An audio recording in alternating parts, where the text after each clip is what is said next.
is some shit. So I'm asking ChatGPT, how much money did the Pentagon lose in its audit last year, or have unaccounted for in its audit last year? And this answer is blowing my mind, but not for the reason that you're probably going to think. So I ask, how much money did the Pentagon have unaccounted for in their last audit? And they say it has about $220 billion in assets.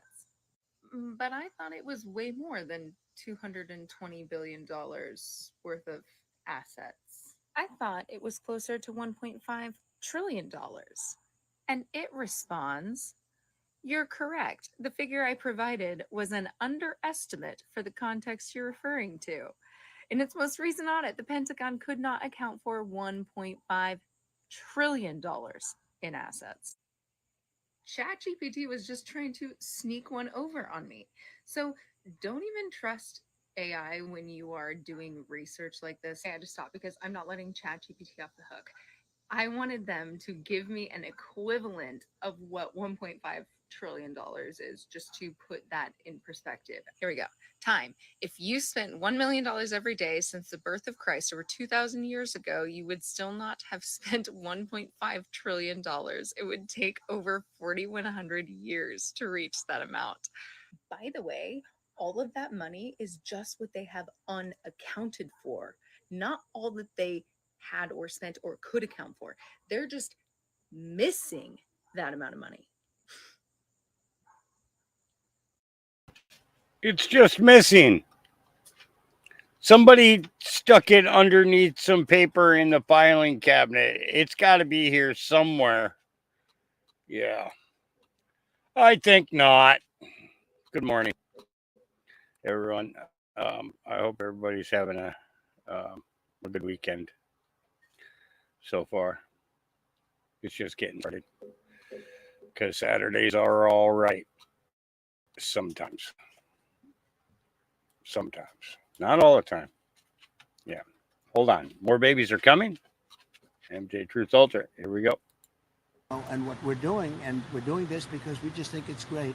And we need great children, beautiful children in our country. We actually need them. And we are going to be, under the Trump administration, we are going to be paying for that treatment.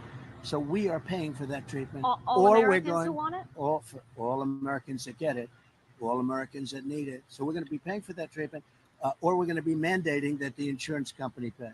And what we're doing this because... Yeah. So, and it's going to be, they're going to mandate the insurance companies to pay for it because a lot of insurance companies don't cover IVF or, the in vitro programs to help women get pregnant. Most of the insurance companies don't cover that. And and part of it is because it's not always successful. It's not always successful the first time or the second time. Sometimes it takes the third time. Sometimes it takes 4 or 5 times for it to finally take. You never know. So wait a effing minute.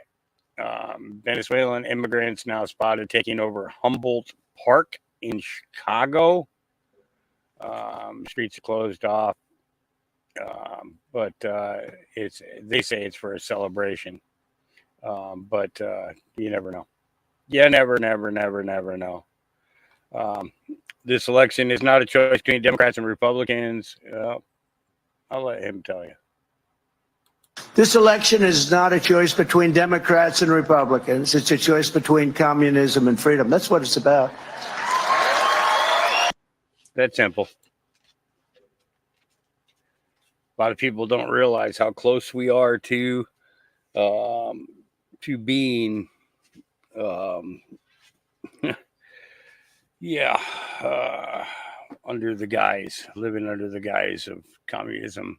And I don't think that if you haven't traveled outside of the country, then you don't really know the extent of what communism is, or even socialism, to the extent that most of these other countries have gone to. But understand that all these other countries were an experiment of the United States.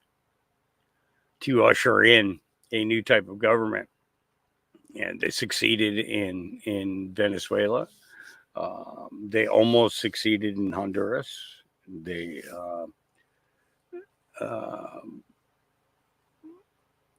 were succeeding in the Middle East. And now they are beginning to succeed in the European nations. But the United States has had their thumb in the thick of this for years. You can't blame China for all of it. You can't blame Russia for all of it. You just can't. Our government stuck their noses into too many places, claiming that they're doing it so that everybody has democracy. Well, why doesn't everybody just want a republic?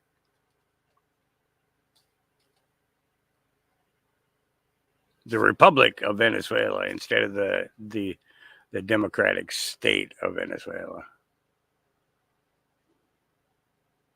I don't know. I don't get it. Elon Musk says, interesting. Mike Benz, U.S. State Department called in massive favors and leveraged personal connections to build voting machines for Lula aligned Brazil officials when the CIA warned Bolsonaro not to mess with or cast doubt on all the new U.S. State Department secured voting machines. This is what I'm talking about. Yeah. So the U.S. also provided some practical help to the election process, helping to overcome supply chain difficulties to obtain components, especially semiconductors needed to manufacture new machines. The former U.S. ambassador to Brazil, Anthony Harrington, was able to leverage connections inside the chipmaker Texas Instruments to, he says, distinguish semiconductor needs and give priority to the impact on democratic elections. The U.S. State Department and some senior Brazilian officials also asked Taiwanese authorities to give priority to Brazil's need for semiconductors made by Novaton, a Taiwanese company, which are used in voting machines, according to sources. The United States Central Intelligence Agency director last year told senior Brazilian officials that President Jair Bolsonaro should stop casting doubt on his country's voting system ahead of the October election, sources told Reuters. Exclusive. CIA chief told Bolsonaro not to mess with the Brazilian election, sources say. Yeah. So, yeah, it's these little juntas that they're pulling off are just new ways to create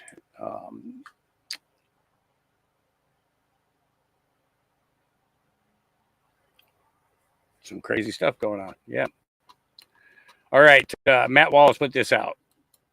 As teams in New York City and along the Northeast unleash an attack on mosquitoes from the air and streets, health officials in Wisconsin confirming 2 people have now died in that state from West Nile virus. This morning, nearly 290 cases reported across more than 30 states. The mosquito-transmitted illness accounting for 100 to 200 deaths each year. In Missouri, 18-year-old John Proctor VI, now on a ventilator, contracting the disease early this month. His parents say symptoms started with headaches and dizziness, then spiraled into vomiting, disorientation, and a dangerous fever. And to see him lethargic and struggle to do simple, basic functions, it's hard. The doctors describe this as a marathon to beat this virus since there's no actual cure for it. Many who get West Nile may not ever feel sick, but 1 out of every 150 people infected may develop serious, even fatal illness. And this morning, concern about another rare but potentially lethal mosquito-borne virus, Triple E, with 6 people sickened in at least 5 states. Yeah. So Bill Gates is at it again. Yeah. Proud Army Brat says Walls repealed the Minnesota Born Alive Infants Protection Act, which would have required an infant born alive to be recognized as a human person. That requires all reasonable measures to preserve the born alive infant's life and health. Seeing these lib women laugh and clap now that they can watch healthy babies die is sickening. If there's even a lower, darker place than hell, it's full. Yeah, standing on my toes, clapping to see the reaction of somebody else sitting over there. Yeah, sick puppy.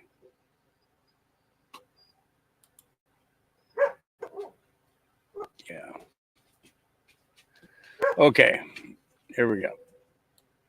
Pepsi is in $44 billion of debt. Nike is in $11 billion of debt. And Starbucks is in $25 billion of debt. And this is true of virtually every publicly traded company.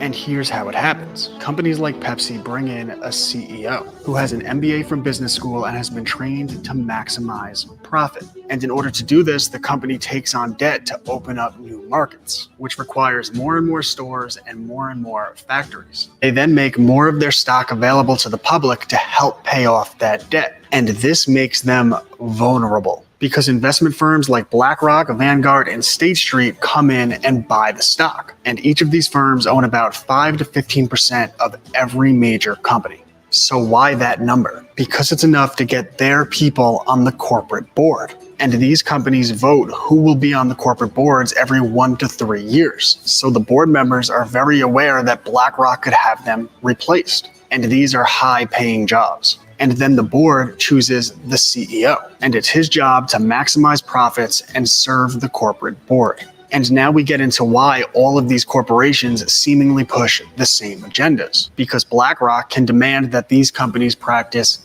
ESG, which stands for Environmental Social Governance. Push the climate change agenda, push the social agenda, or be governed. And by governed, they mean removing members of the corporate board and replacing the CEO. And none of these people want to lose their multi-million-dollar bonuses. And this is why supporting private companies is so important. So take Twitter as an example. Elon Musk and the investors he partnered with purchased the company for $44 billion.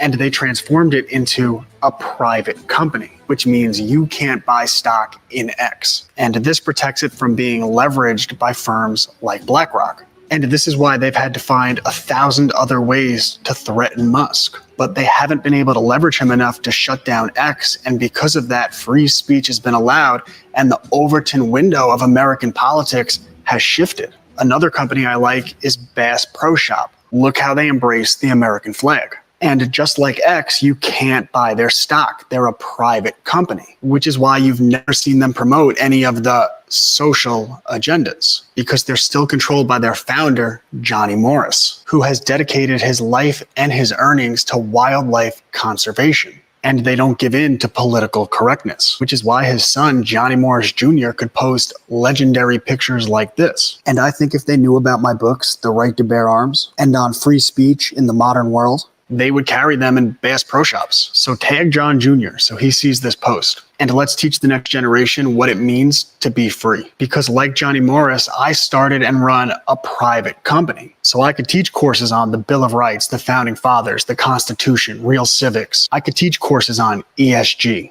And teach our kids how the world functions from a systems level. People give BlackRock their 401k. BlackRock buys stocks in large companies. They get their people on the corporate board. The board appoints a CEO. The CEO serves the shareholders and board. BlackRock demands ESG. And if the CEO and board don't play ball, they lose their jobs. So check out my private homeschool community and my books on how information is controlled, the right to bear arms, the history of fake news, the corruption of the banking system, and so much more. ClassicalLearner.com. He just packed a whole bunch of information in just that little itty bit of time, didn't he? Yep.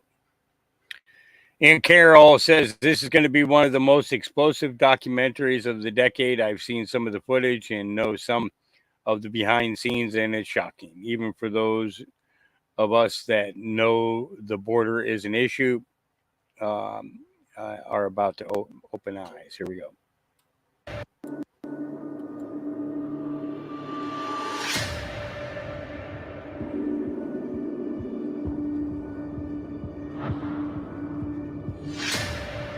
Oh, wait a second. Wait a second. Wait a second. Get this, guys. I was just talking about these numbers yesterday. So we heard Trump expand on the number of missing children to 325,000 like 2 weeks ago, 2.5 weeks ago, right? Well, now it's up to 438,573.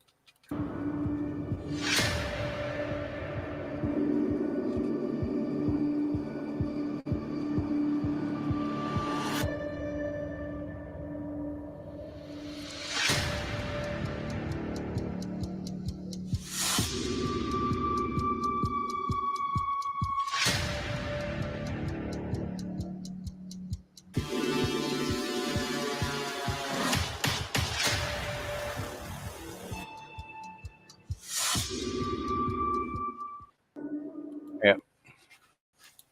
Real shame. It needs to come to an end. All right. NBC should be ashamed.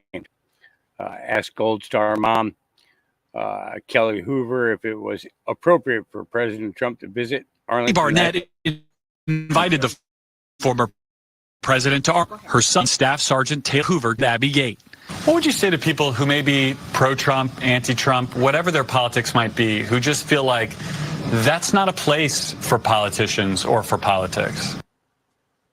I would have to say, are you in my shoes? I invited him. My son was murdered under the Biden-Harris administration. Barnett invited the former president to Arlington. Her son, Marine Staff Sergeant Taylor Hoover, died at Abbey Gate.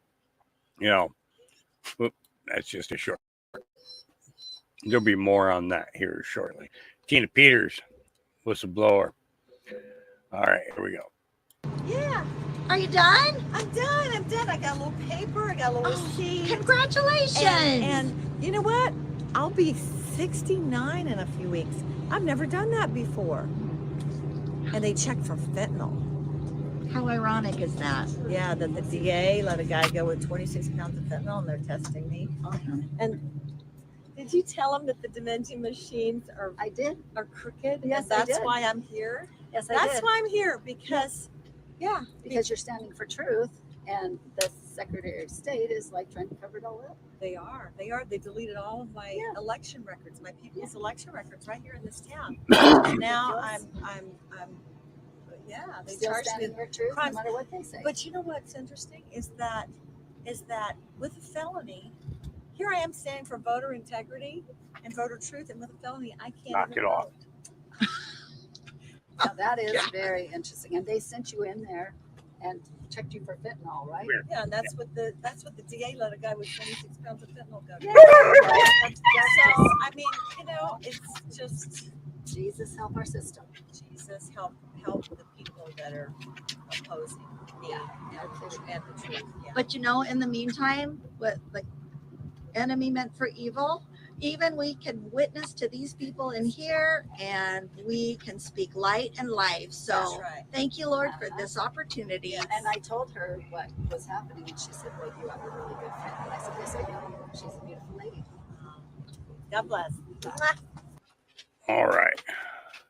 I don't know what it is there. That second half of that, the volume just seemed to decrease on that video. I didn't expect that. All right. Nick Sartor says CNN is already in total damage control mode for Harris's botched interview. Here we go. It wasn't a huge, I don't think she moved the ball that much forward. I don't think there's a policy separation that they've created with Biden. Obviously, she gave a kind of personal defense of him. Now, you might not like the way she answered him, but she answered him as a capable, qualified leader. And I do think I think she moved the ball forward a little bit. You know, maybe she didn't score a touchdown. I think the two biggest issues coming out of Biden for her are the economic policies, which she clearly wants to embrace, but also the immigration policies. Dana asked her if she had anything to say about what they did for 3.5 years leading up until the back and forth this year. Completely sidestepped it, did not answer it. She goes back to her time as Attorney General. But again, absolutely nothing, no responsibility, no reflection at all on the day one executive actions or anything else they did for 3.5 years or anything she said in her previous campaign, which was to have the most permissive immigration structure. She's trying to skip a block of time at the debate. Trump cannot allow it. It wasn't a huge, I don't think she. Yeah. It's games people play. All right, here we go. Idaho having problems. Let's take a listen. As we speak, we have a international crime network that is attacking Kootenai County that's been identified through this license plate recognition software. International crime circuit right here in Kootenai County. That's right there in Idaho. Right there in Idaho. Mm-hmm. You know, in the past several months, Kootenai County has seen two major cyber attacks, hacks, a minor child groomed into ISIS, killed by an FBI. Confidential human source who, ISIS-K by an FBI. Confidential human source who planned to carry out attacks on local churches and a slew of other irregular, shady crimes in the area. Are these incidences connected? Whose network is it? The Russians, Ukrainians, China, Israel? There is precedent for all of these in our area, not to mention the slew of illegals that are being continually shipped into Spokane through Catholic Charities and the Hebrew Immigrant Aid Society, HIAS. North Idaho is a major hub of human and drug trafficking through the I-90 corridor. One example is that Nate Norman drug dealing murder for hire episode in the early 2000s, which was covered by the local police and mythologized through Hollywood propaganda. Kid Cannabis in the 1980s, convicted Israeli terrorist Mordecai Levy and Irv Rubin engaged in bombings, shootings, put out hits against alleged anti-Semites in the local press, and offered to traffic guns and bombs to the ADL SPLC connected Kootenai County Task Force on Human Relations President Bill Wasmuth. The Russian and Ukrainian mafias are both currently active in Spokane, as are CIA-backed gangs like MS-13. Not to mention the surge in fentanyl trafficking, which points to the Chinese. It's time to make some arrests. And that's, that's a lot of info. And for the record, we are not in favor of expanding the surveillance state or putting cameras everywhere, just the opposite. That said, if Kootenai County is under attack from an international crime network, that network needs to be put out of commission immediately. Yeah. So, all right. So, some might find this sensitive. If so, move along. After being told 15 times to drop a weapon, the illegal decided to go for it. Bad move coming here. Yet it's one more criminal who will not have the chance to kill or rape your children. We don't want to have to do this. Put the knife down. Hey! You take one step, I'm going to shoot you.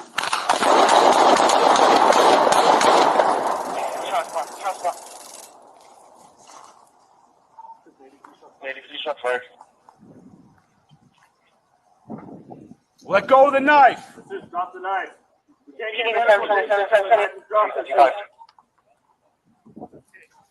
I'm gonna step up, secure the knife, and try to medical, okay? Hey, you got me. I got you. Yeah. We just shot you, so we're gonna come. We're gonna take that little knife away, and we're gonna get you some medical care. And don't worry, you'll be out in about 48 hours. So don't let it. Yeah. All right. Wall Street Babe says more influencers coming forward. Kamala Harris offering $1,500 per post. Again, $1,500 per post. The do's and don'ts broken down. Here we go. All right, guys, time for some drag queen story hour. So about a week ago, I received this email from a group called Palette Media or Palette Management. And basically what they were asking for is $1,500 for anti-Trump content on TikTok. So they basically sent me this kind of like creator brief with all the asks that they have and everything, and like do's and don'ts, like don't show any form of support for Donald Trump and his allies, gloat about Harris and her allies, attack Trump supporters for their intellectual or personal values. So they're basically creating division and paying for division online, which is crazy. So me being me, I was like, I kind of got to investigate this stuff. So I started like emailing back and forth with the lady. So I basically said, thank you for sending over. I will review. Is this for the Kamala campaign or for like a PAX campaign? And basically I was able to investigate and find out that this is actually a campaign with Future Forward, which is kind of like one of the biggest super PACs, and they have like millions and millions of dollars, hundreds of millions of dollars for. Yeah, just another super PAC. Yeah. Influencing everybody. All right. Libs of TikTok says must-watch Texas State Representative Sean Theory announces she's switching to Republican. Here we go. Democratic Party has moved so far left, so deep into the progressive abyss, that it now champions policies that I cannot, in good conscience, support. Policies like promoting sex changes for vulnerable children, dismantling Title IX protections for women and girls in sports. This is not the party that I grew up in. I have witnessed firsthand how the so-called liberal left now stifles thoughtful debate, silencing dissent with an iron fist, demanding blind allegiance to an ideology where one must comply or be cast out. That is not the party that I agree to support. The renowned poet Maya Angelou so powerfully said, and simple to say, when you know better, you do better. And so it is today, at such a time as this, that I am officially announcing that I am leaving the ranks and the ranker of the Democratic Party. So if she is she's a state representative.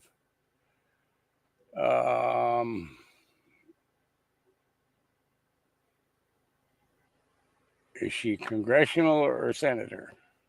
The Democratic Party has moved so far left. That's the question. And if so, what does that change on the floor?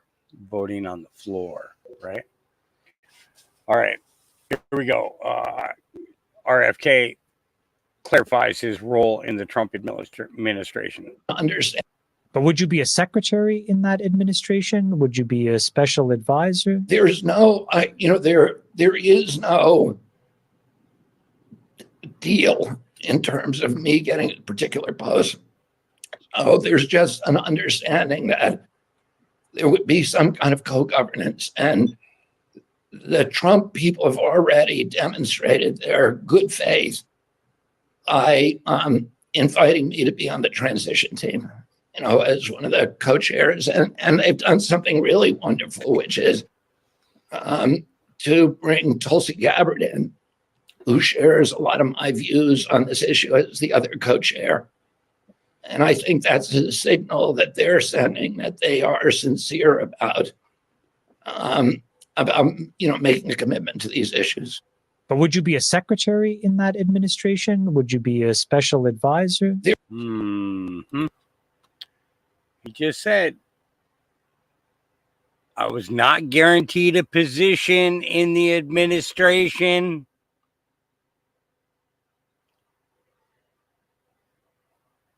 you know, that in all actuality, that he was given a position on the transition team, which could lead to a position in the administration.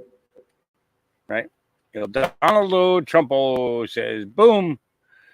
Readers added context. So this is a spliced video. The clip of Harris asking to move forward, to move to the next question was in response to a question about Trump questioning her racial identity from a different part of the interview. Yeah, I actually remember that. Democrats have had one job. Keep Harris bubble from hitting any hard surfaces until November. The Trump campaign says the interview only lasted 18 minutes.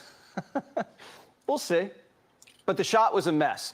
She looked small and hunched over on a table from Office Max, squished in between Dana Bash and her chaperone, who towers over her inside a backlit cafe with her bus looming out the window. Not presidential. And with a month to prepare, this is the best Kamala could do.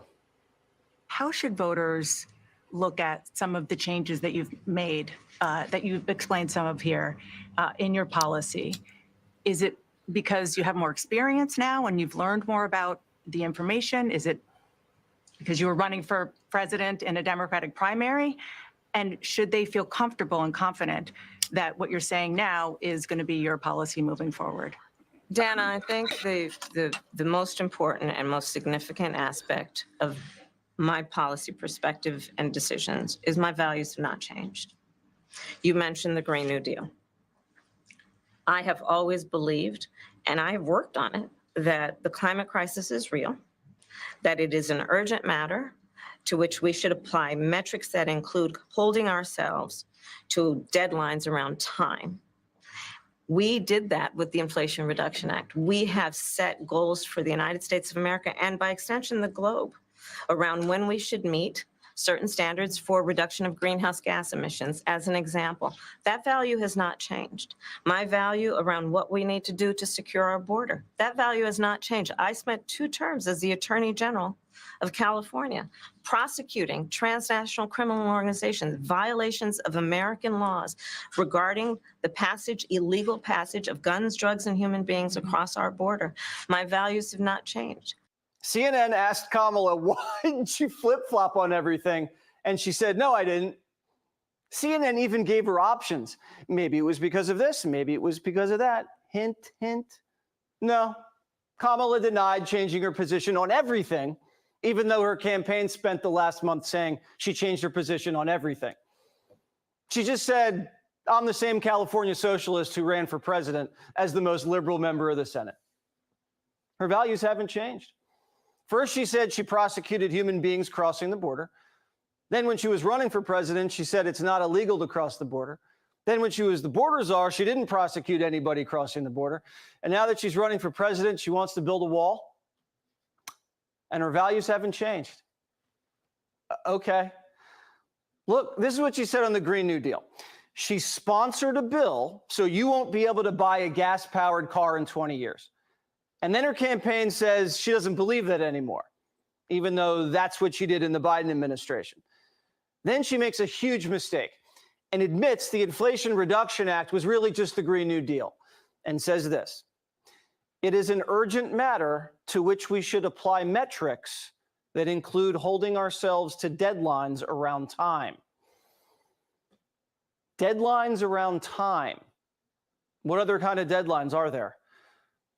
And yeah, Biden's Green New Deal, which she cast the deciding vote to pass, which jacked up inflation, creates deadlines around time for gas-powered cars to be phased out. So she values getting rid of the car you drive, even though her campaign literally said yesterday she didn't want to do that. I think the naivety of some that question that she may have changed on some things, they're comparing something that may have been 4 years ago with something that was 4 years later. The situation changed. Right. Let's keep it simple for Al. And happy DEI Thursday, by the way. The situation changed because of what Biden-Harris did to the country. Biden-Harris opened the border, it backfired, and now Harris wants to build a wall to get elected. Isn't it amazing? They go 3 years and now they say, oh, we're going to do this, we're going to do that. The only good thing that she's flip-flopping, she's the greatest flip-flopper, things that she never even thought of. She probably goes back to her room and gets sick to her stomach when she says what she has to say, because she's a Marxist, she's a fascist. The Harris campaign's starting to leak. The Biden campaign never leaked because it was just a bunch of old friends from Delaware who never talked to anybody. But Harris inherited the Biden campaign, brought in her loyalists, and then Obama parachuted his people on top. So there's 3 warring camps inside the Harris campaign, and none of them trust each other. Axios reporting there's serious tensions between Obama world and Biden world. The feeling inside of the Frankenstein-Harris campaign, nobody knows who's the boss. And the staff's confused and frustrated by having to defend Kamala's flip-flops and radical record. Kamala's just as confused as her staff. He even called for termination of the United States Supreme, the supreme land of our nation, the United States Constitution. Think about what that means. I don't know what that means, and neither does she. She's been cramming too hard for the debate and can't get her lines straight. She went from Barack Obama to Joe Biden. The Democrat numbers guru, Nate Silver, says the odds have shifted back to Trump as the favorite. Imagine getting a month of adoring press coverage and you're fresh off your convention with Oprah and Michelle, and the numbers say you're going to lose. If Trump got a month of the coverage Kamala got, he'd win New York, California, and Hawaii. The fundamentals of this race haven't changed. Their ticket just got a facelift. Americans, now more than ever, believe the American dream is out of reach. And Harris, who presided over the disappearance of hope and dreams, is running against herself, trying to fool you into thinking she had nothing to do with the last 4 years. The Kamala campaign's an illusion of change that only bamboozles people focused on race and gender. Quick question while you came, what you like about Harris' platform? Just very excited about moving forward and all the energy and excitement that's around this movement right now. So that's why I'm here, because it's time for change, and it seems like it's happening. What's the difference between Joe Biden and Kamala Harris besides race and gender? That's the only change that happened here. Sticking with the woman who crushed the American dream isn't change. We will bring back the American dream, bigger, better, stronger, and just better, bigger, better. We love the American dream. You don't hear about the American dream. When was the last time you heard about the American dream? They don't talk about it, although they copy everything else I do, so I guess that'll be next. They'll be copying. They'll be saying, oh, the American dream. She doesn't know what the American dream is. A house, a family, a safe neighborhood, and a good salary that leaves you comfortable in retirement is out of reach for millions of Americans after 4 years of Biden-Harris.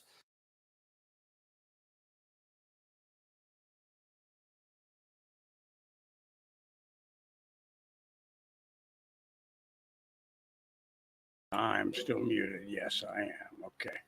All right. Here's a little shipwreck. Kamala Harris finally gave her first interview and a sit-down interview with CNN, but she couldn't do it alone. She brought along Tim Walz, and they did like a dual interview. That's the edited version. There's a longer version out there, but we don't have access to that. Why did the Biden-Harris administration wait 3.5 years to implement sweeping asylum restrictions? A bill was crafted, which we supported, which I support, and Donald Trump got word of this bill that would have contributed to securing our border. And because he believes that it would not have helped him politically, he told his folks in Congress, don't put it forward. He killed the... No, we killed the bill. And the reason that we killed the bill is because on top of a minuscule amount that was going towards the border, and it wasn't for more border patrol, and it wasn't for more weapons, and it wasn't for more security. Okay, it was for more agents to get people through faster. Attached to that bill was billions of dollars for both Israel and Ukraine. Way more money going to Israel and Ukraine and Taiwan, a little bit for Taiwan, all adding up to more money that was being sent to them than was set aside for the border. We didn't want that bill to go through because of that reason and that reason only. The steps that you're talking about now, why haven't you done them already? Well, first of all, we had to recover as an economy, and we have done that. I'm very proud of the work that we have done that has brought inflation down to less than 3%. Are you though? Because is anybody out here better off now than they were 4 years ago? Saying that the economy is better and that inflation is down, but I'm not seeing it. My pocketbook's not seeing it. Our interest rates aren't seeing it. My grocery bill's not seeing it. Are they just making that part up, or am I just living in like a weird place in the country where apparently that doesn't affect me? Last but not least, Very staunch defender of President Biden's capacity to serve another 4 years. Right after the debate, you insisted that President Biden is extraordinarily strong. Given where we are now, do you have any regrets about what you told the American people? No, not at all. you have none. You don't regret coming out here and telling us that he's fine and he can run the country and everything is fine and he's fit as a fiddle. You have no regrets.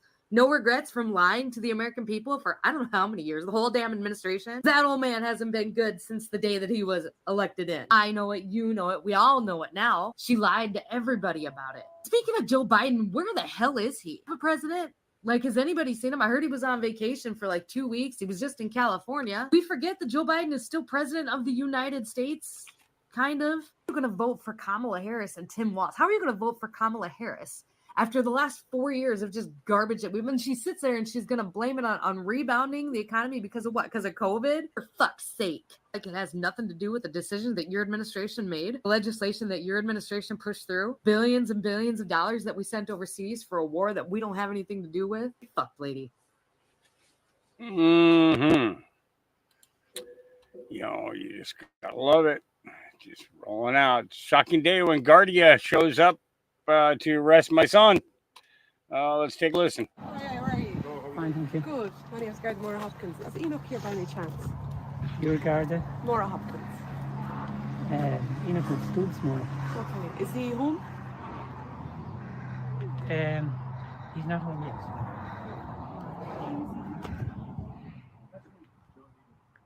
What's your name? Pierce McManus. And it's Chappie. What's your name? Conor Gupkin. I think it's an absolute disgrace that you've come here to arrest my son because he won't endorse transgenderism. That's why you're here.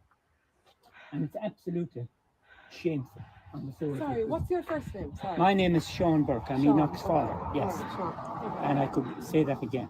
Okay. Well, But it's understand what you're disgraceful. saying. Well, you obviously don't, or you wouldn't be here. What time is Enoch due home? I have said all I've said to you, and that's all Okay. I'm going to say All about right. my son. Okay. So he's not here at the moment. And it's a disgrace that you're here. So he's because not here at he the won't endorse transgenderism. You know why you've come to arrest my son for one reason. That's not the issue, Sean. Thank you. We're asking you simple questions here. Or I've just told you that I've said what I've Okay, said. so he's okay? not home yet. Okay. I told you what I said. My son went to school this morning. To his Perfect. job. That he Right. should be. That's fair Yeah. enough. Yeah. No, And that's- it's shameful. And it's a sad state our country has come when four Gardaí will come to my house. It's shocking to arrest my son, who has an unblemished record Look, in every we aspect of society, we haven't and to said think anything. that you We have have a job come. to do, Sean. We have a Well, job to do. it's shame on. I know, It's a shameful okay. job. Well, we'll It's speak with him. shameful. Why are you here? It's absolutely We'll shameful. speak with him. It's Well, ask them shameful. why they're here then. Why you're here then? Why are you on our looking to property speak today? Enoch, Okay. Yeah. He's not here. Okay. So we'll go again.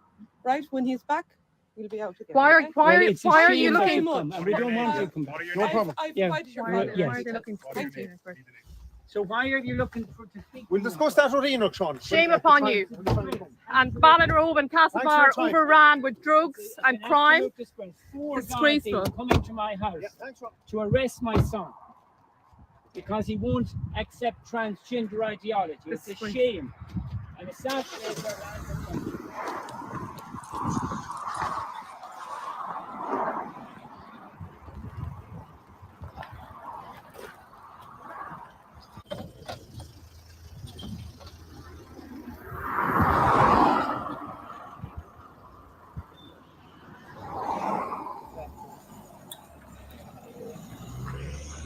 What has just happened here now?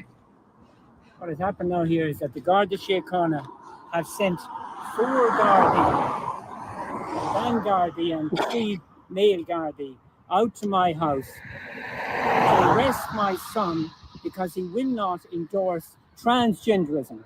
On this day, the sun shining here in front of my house, it's a disgrace for our nation that this could happen. It's an absolute disgrace because he will not call a man a woman. He will not endorse transgender ideology, which has destroyed our nation, which is a corrupting and ruining our nation and our young people. And it's just awful to see this, that our land and our nation would come to this place in this August, lovely August day. And it is a shame that this is going on, but it's going on kind of everywhere in some ways. All right. Famous Puerto Rican rapper. I have no idea how to say his name. Just endorsed rightful President Trump at the PA rally. Here we go. From Puerto Rico. Thank you, Mr. President, for having us here. For me, it's a real blessing to be here. I'm from Puerto Rico. We a big part of United States. We really depend on the United States. Since Trump hasn't been around, Puerto Rico's, it's not a secret. We've been going through a lot as a country. And Biden always promise. A lot of politicians always promise through the years, but all of us know, the world knows, everybody's experienced it. The best president the world has seen, this country has ever seen. His name is President Trump. Thank you for having me here. To all my Puerto Ricans, let's stay united. Let's vote for Trump. I personally spoke with him. He wants to help Puerto Rico grow and succeed as a country. So let's stand out tall and united. And we all want to remember that. He wants to keep helping Latinos in the U.S. Let's do things the right way, and let's keep growing. Let's keep growing as a family, and let's make America great again. I'll also say a few words here. Mr. President, I'm beyond honored being here with you today. Mr. President, above all, I like you because I always say this, you're not a puppet. I love that about you. Yeah, I really do. I back you because I feel you're the most honest president we ever had. That's true. Saying things how they are, not what you think people want to hear. And that's very important. A lot of Latinos, we stand strong next to President Trump. A lot of Latinos, we love you as well. Thank you for sharing with us back there that how important building back Puerto Rico is. And not only building up Puerto Rico, but let's make America great again. Let's go.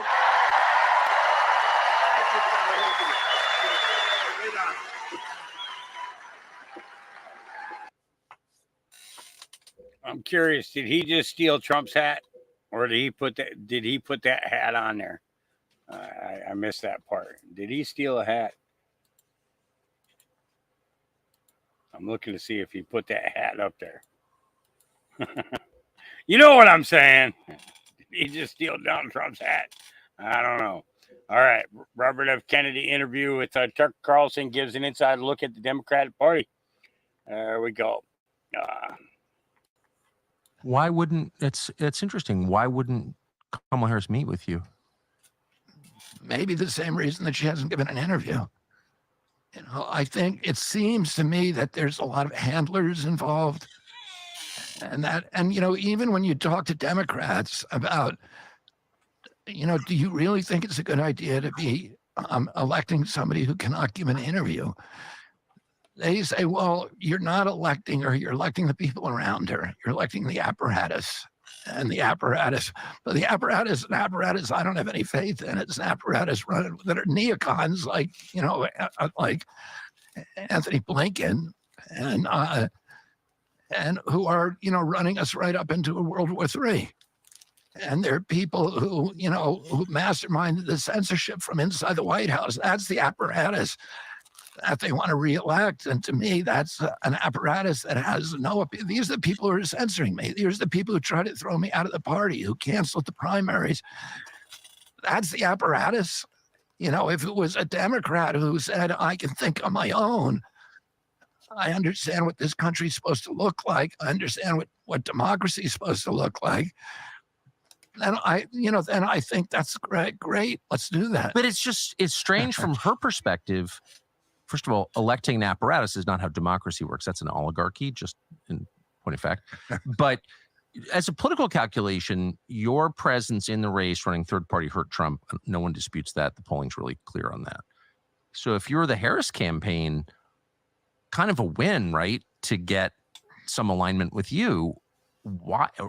Even human curiosity, you'd think, would compel her to want to meet with you. Like, take a meeting. Like, why do you care? But she wouldn't even talk to you. I think it's very weird. It's weird, but not. I mean, I can't stress this. Not being able to give an interview. I mean, your whole life is in public life. That's what you do. That is the currency. Right. I give. You know, this day is a really slow day because I'm doing one interview with you. On a typical day, I do about 7 or 8 interviews. Some days 10 or 12. And I do that every day, and I've done that for 16 months. If anybody who wants to go, I mean, we have a list now, 4,000 people want to interview me, but I'm interviewing as many people as possible. So I want to get my voice out, my vision out, my concerns out. And it's incomprehensible to me that you would be in public life. And President Trump does the same thing. He's not scared of an interview. No, he likes it. Yeah. He's done you. He does anybody. He does people who don't agree with him. He's not censoring you. No. He's doing, he's talking to reporters who write crappy articles about him all the time. From New York Magazine. Maggie Haberman at the New York Times. Maggie Haberman has never written a nice word about Donald Trump, and he talks to her how often? A lot. Yeah, a lot. Yeah. So, my Uncle Teddy, who was exactly opposite of Ronald Reagan, ideologically, and he ran against Carter. Yeah. That he did. And Carter and he had an antipathy toward each other that was almost, like nothing I'd ever seen. Teddy didn't hate people, but he really, I would say, loathed Carter. He had complete disdain for him. And he liked Reagan. And because I was more ideologically aligned at that point, I'd say to him, why do you like Reagan? And he said, because even though I don't agree with anything he said, he was able to invigorate our country. He was able to inspire people. He got people excited about his vision and proud to be Americans. And that is one of the functions of a president. It's to explain to us why we should be proud of each other and why we're part of a community and why our country is great and what our future is going to look like and get us and inspire all of us with that vision. And that is what a real leader does. How in the world can you do that if you cannot give an interview to a news organ, to a friendly news organization, to a friendly news? Yeah. They can't even do a setup interview in 40 days.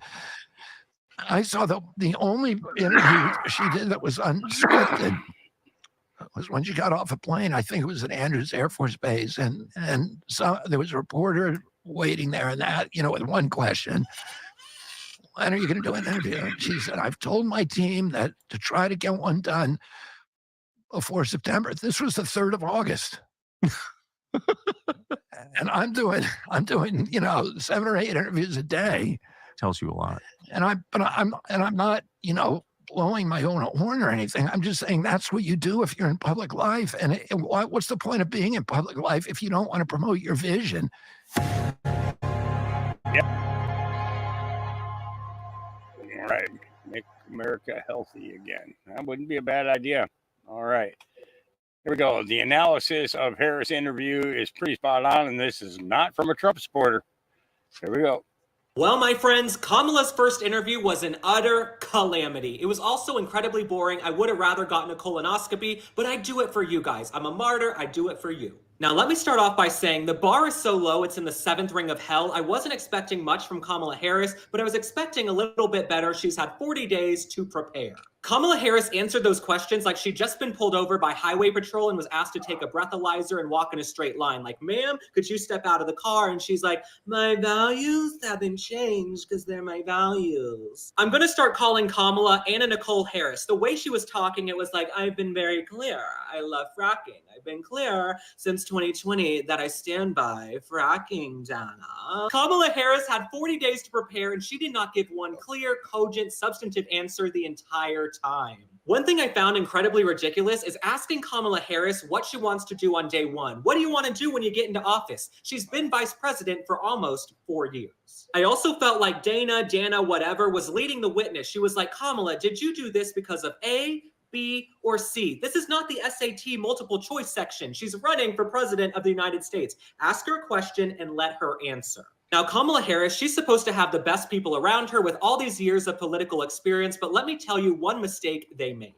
Their biggest mistake is that they waited 40 days to do a sit-down interview. Had she been doing regular interviews, the stakes wouldn't have been that high. It wouldn't have been such a big deal. She would have developed a rapport and a cadence with all of these journalists, but instead, we're all watching now with a fine-tooth comb. Now let's talk about Mr. Jazz Hands Tim Walz. He was there next to Kamala Harris the entire time, but he did not do much better. When he was asked if he lied about IVF or his military record, he said, well, you know, my wife says I don't have the best grammar sometimes. Sir, telling bold-faced lies and then saying, well, I could have had better grammar is the most ridiculous cop-out thing I've ever heard. You clowns had 40 days to prepare, and this is the best product you could come up with. Now, my most important question about the entire interview is this. Why are you guys sitting around a dark, dingy diner slumped over tables? Why don't you look presidential at all? Why are you not sitting down doing an official interview? Kamala, you're hunched over like this, waiting for a shot and a chaser. This whole thing was a calamity. If y'all were gonna do your first interview in a diner, you should have gone to the Waffle House. That place is lit up like the Chrysler Building. I'm starting to think Joe Biden extended his vacation this week because he didn't want to be around at all to answer questions about Kamala's horrific interview. I mean, they really have her hunched over this table in a dark diner. She says she doesn't support the Green New Deal, but they were really saving some electricity having all the lights off. Something else that's laughable from the entire interview is that Kamala Harris wants to blame Donald Trump for all of America's issues. But if you look at the last 16 years, 12 of those years have had Democratic presidents. She really sat there and said, well, 10 years ago this started and 10 years ago that started. Sweetheart, Barack Obama was president 10 years ago. Get the girl a calculator. All right, my friends, we've got less than 70 days until the election. Thanks for liking and following. Drop a comment and tell me what you think about Kamala Harris, Tim Walz, everything going on today. I'll see you on the next one. Bye. Boy.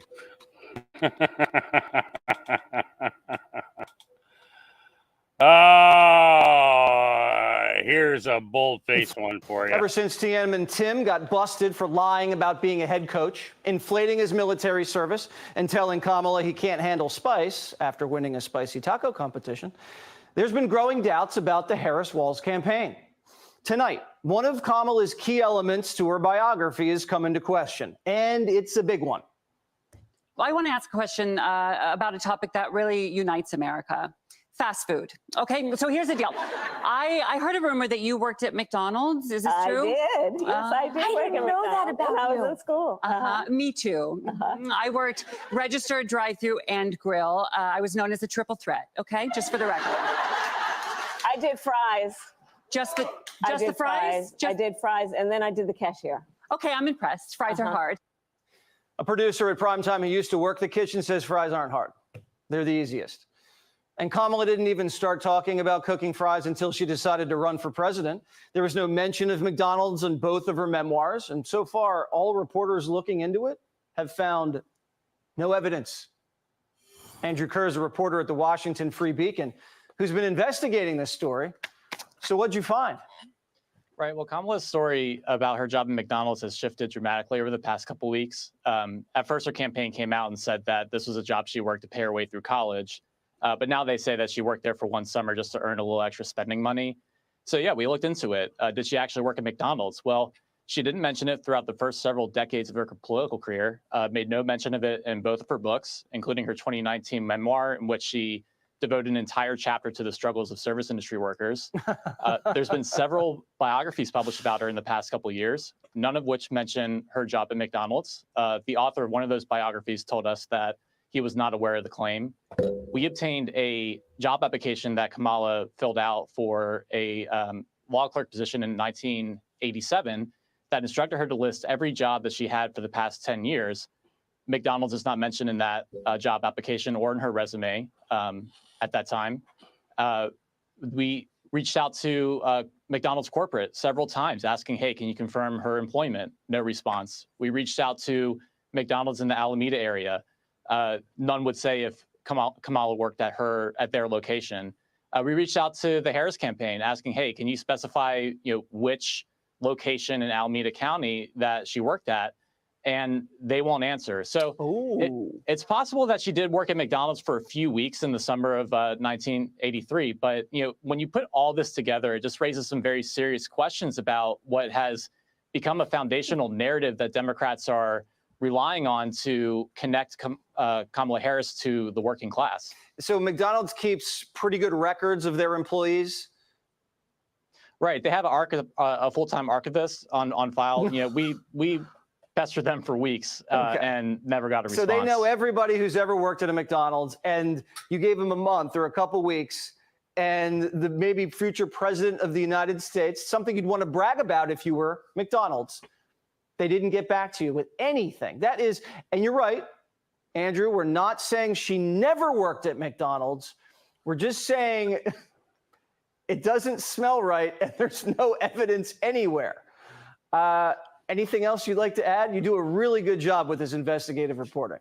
Thank you. Yeah, I think a great comparison is the 2008 campaign. It was a big storyline, Obama's first job as an ice cream scooper at Baskin-Robbins. The difference with then and now is that there was no mystery at all surrounding Obama's first job. News outlets published the address of his Baskin-Robbins in Honolulu on their websites. Photographers posted photos of the location. Baskin-Robbins proudly touts on his website that Obama used to scoop ice cream for them.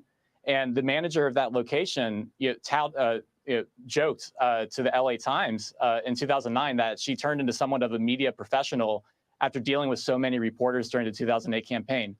The same just can't be said about Harris. There's nothing but mystery surrounding her claim to work at McDonald's. Very mysterious. Maybe it was Burger King and she forgot. Maybe it was Burger King and she forgot. Yeah. Okay. Elon Musk, as I was saying, the Democrat Party is importing voters. It's as simple as that. Wall Street Silver says, she said the quiet part out loud. Here we go. The California lawmakers just passed a law. It hasn't been signed by Governor Newsom, but giving government assistance to undocumented immigrants to buy houses. That's kind of a different place than the Democratic Party used to be on immigration, is it not? I'm not going to say that's what the country's going to do, but that's certainly where California is. Well, let me just say, immigration had always been a bipartisan issue. I refer you to But not free houses. Well, that's not free housing. It's the American dream being available to more people. But understand this about immigration. The best speech on immigration was by President Ronald Reagan. This is the last speech I will make as President of the United States. I want to communicate a message to the country I love. And he talked about the Statue of Liberty and the beacon of hope it is to the world, and what America was preeminent in the world because our door was always open, and we will cease to be preeminent when we shut the door. Now, I don't do justice to the great communicator. Google it. It's a fabulous speech. And George Herbert Walker Bush continued in that respect for the diversity of America and the rest. California's always in the lead. Maybe others will follow that lead, but that's up to those states. But we're very blessed here with beautiful diversity. So you'd vote for this law? Excuse me? So you'd vote for this law? Well, I'm not familiar with exactly what that is, but making the American dream of home ownership available to all people is something we have to do for people who are here now. This is before your residency. This is undocumented. This is for the undocumented. Well, what I would like to do is move them to documented. The fact that we can move them to documented. And one of the best things that we can do for our economy is to pass comprehensive immigration reform. The best thing that you can do for our country and our economy is get out of politics. That's the best thing that you can do for our country. Yeah. All right.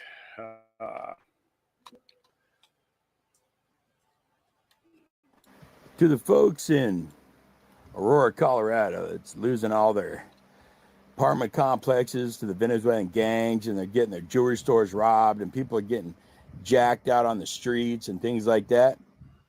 To the people in Aurora, Colorado, no one's coming to help you. You do understand that, right? The cops are not helping you. The feds are not going to help you. The government's not going to help you. The National Guard is not going to help you. The U.S. Army, which is at Fort Carson right there in Colorado Springs, they're not going to help you. The biker gangs they got around there, things like that, they're not going to help you. The rival gangs that run around there in Aurora, yeah, they're not going to help you either. No one is coming to help you. You need to learn to stand on your own 2 feet, or you're going to fall to your knees. And let me tell you something here, folks. If you don't stand up and protect your property when they kick your door in and they come in, they drag you out, thumping you up, and they come in and essay your wife and your daughters, or, you know, go put their boot down on your dog's skull or something like that, you know, and just take everything you got and tell you to get out. You got that coming, buddy. You got that coming because you gave up your gun rights and your gun control bull crap. You voted liberal. Your city's going to crap, and you have done nothing about it but let it happen. So what the folks need to do now is just let it happen until someone stands up and says, I've had enough. That's enough. What's it going to take, folks? What's it going to take for you to stand for your property? What's it going to take for you to stand for your family's protection? What's it going to take for you to stand for your own protection? Well, it's looking to me like calling the cops just ain't working out for you anymore. So you're going to have to do something about it. If you're too coward to do something about it, get the hell out of there. Let people who ain't afraid of those fuckers come in there. It's going to be a little different story then. They might have the upper hand now. It won't last long, folks.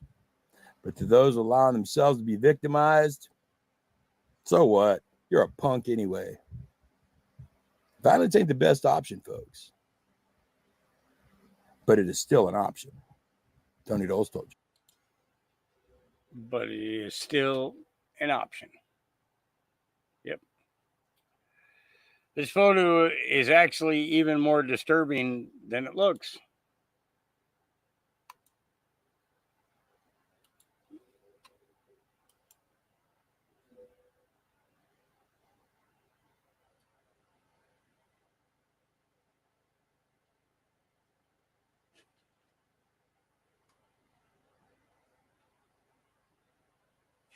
That almost looks like a little Hillary Clinton.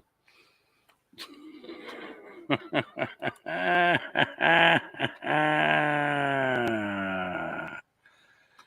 don't know which one of them it is, but it's got to be, yeah. All right.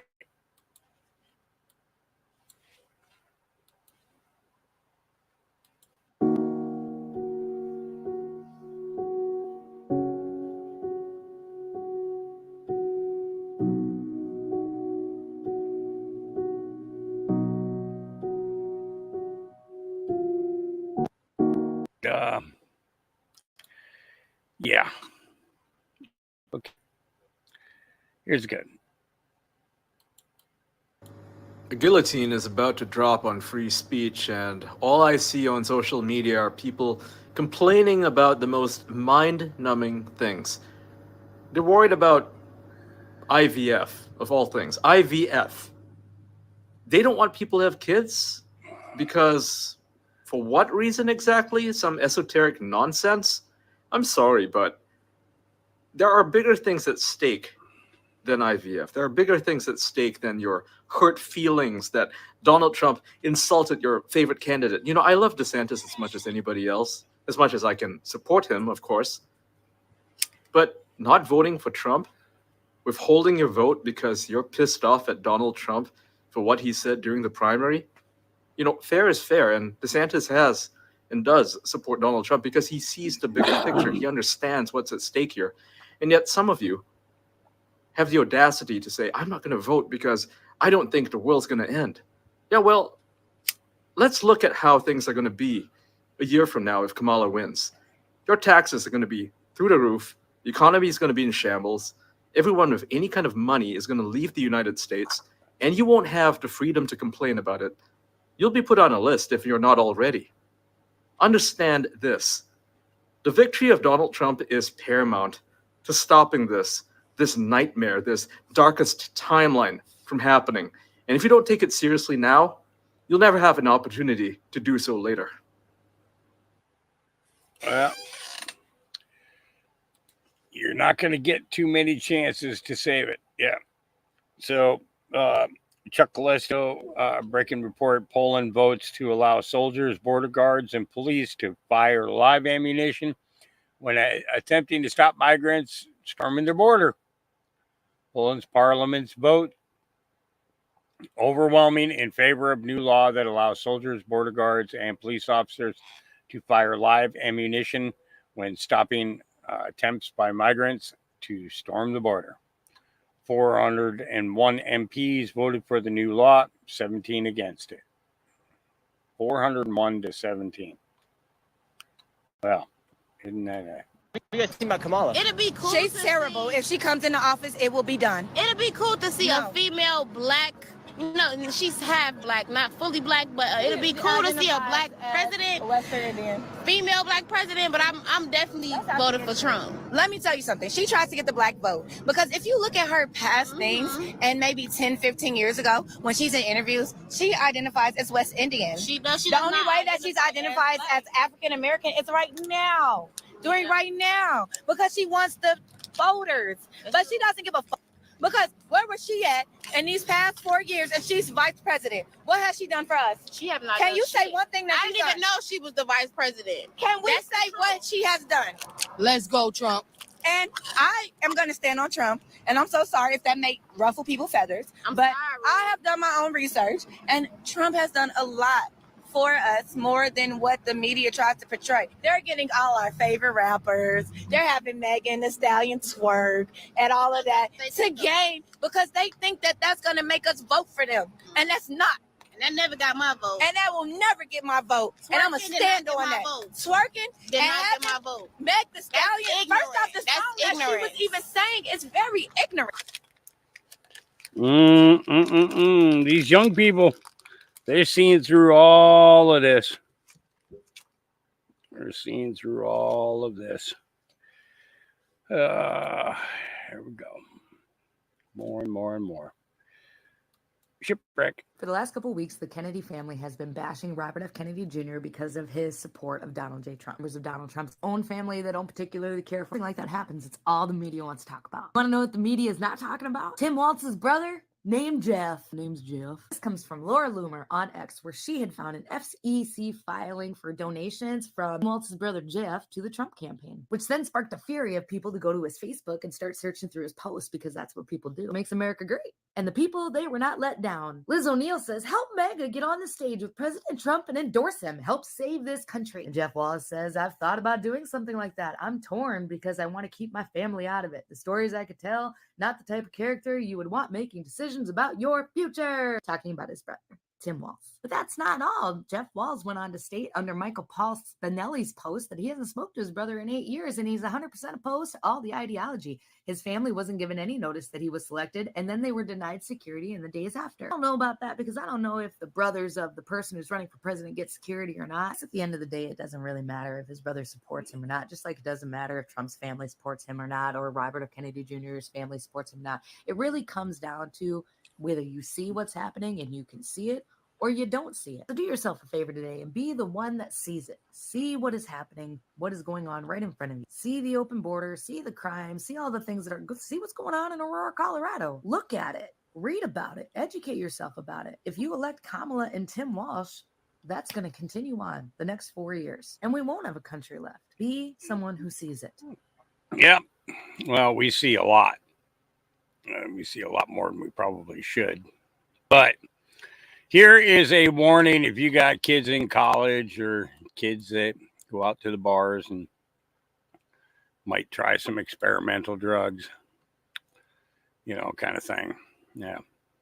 Take a listen. So I just left a client of mine who's a very well-known neurosurgeon, and he told me some pretty scary facts. He's out here to give a talk.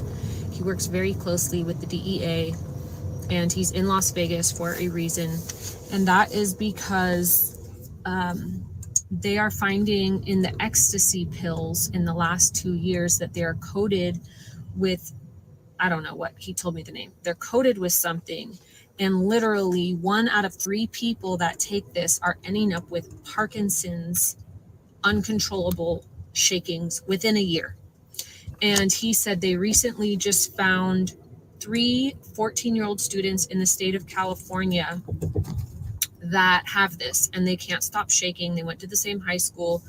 And he said this almost made him quit medicine because he was like, had to take a week off and was crying, so upset because you can't just recover from this, and they don't know what happens when you do a I forgot what it's called. You take what he does, take the skull off and put like a little simulator or node or something the size of a tic tac, he said, on a brainwave. And he said at 14, we don't know, like the brain is not even developed. And he said that this is going to be on the rise, 100,000% increase in California, London, and Las Vegas. And I was like, what? How come I'm not hearing this? And he said he's very frustrated with the DEA or the DA or whatever, because the Biden and Harris campaign, because of it's close to election, they will not let them place any ads or even talk about this. But that they're starting to see its rise. So if you have friends, family, people, you're a teacher, I really think it's important that you go out of your way to talk to people, even if they're still living whatever lifestyle they are, and warning them about this, because 1 in 3 people that take it within a year are going to be like that. And he said they know where it's coming from. It's coming from China. And that it is an attack on the next generation, mainly because they're going to be the ones partying and doing all these things. And I guess a question was raised, which was, well, don't they, like, if they're selling drugs, come on, don't they want them to come back to keep buying more? Like, and he said, no, that's not their aim. That is not the aim. The aim is targeted at the next generation to just wipe people out. And so he said, you're going to see in the next few years a lot of these people with like shaking and having these Parkinson's like symptoms. So I wanted to share that here so that you can pray about it, so that you can warn people and do your part, as I will be doing mine, because obviously, when I grew up, there were certain things around, but this is just crazy. He also said they're making cocaine in like tablets now, you could just put under your tongue. He said 70% of anything you get in today's market, if you're doing drugs, is going to be laced with like fentanyl or something like that. So it's really sad that young kids that are lost or wanting to be cool or whatever their reasoning is could do this one time and just forever be will never be the same. So be in prayer about that, have the conversations, and I hope I know he's giving a talk on Sunday about this. He works with a ton of well-known celebrities and people that have had Parkinson's, MS, the deal. And he's met with Newsom, he's met with Elon Musk, and people that have come to observe what he's doing, and just the frustration. So it's really sad. So I just wanted to leave that here so you would be warned. And in Vegas, they have so many people come to Vegas to party, EDC and all that. And he said, Narcan, you're not able to give Narcan shots to people in, under 18. He said, but I advise everyone to get a Narcan, because if you see someone like this, or even like overdosing, you could try to help. But specifically this, there is no solution, which is really, really, really sad and demonic, to say the least. Yeah, just more things to watch out for, right? Yep. Code breakers, Esther prophecies.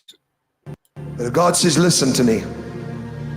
As the beginning of the restoration, as it begins, there shall be a woman that shall rise up, a woman that shall be strong in faith, virtuous, beautiful in eyes, and her eyes shall be so beautiful. Her eyes shall be round and big. I have crowned her, says the Lord, as I crowned Esther. And the people shall receive her, for she shall have the oil of gladness for the pain and the mourning that has taken place.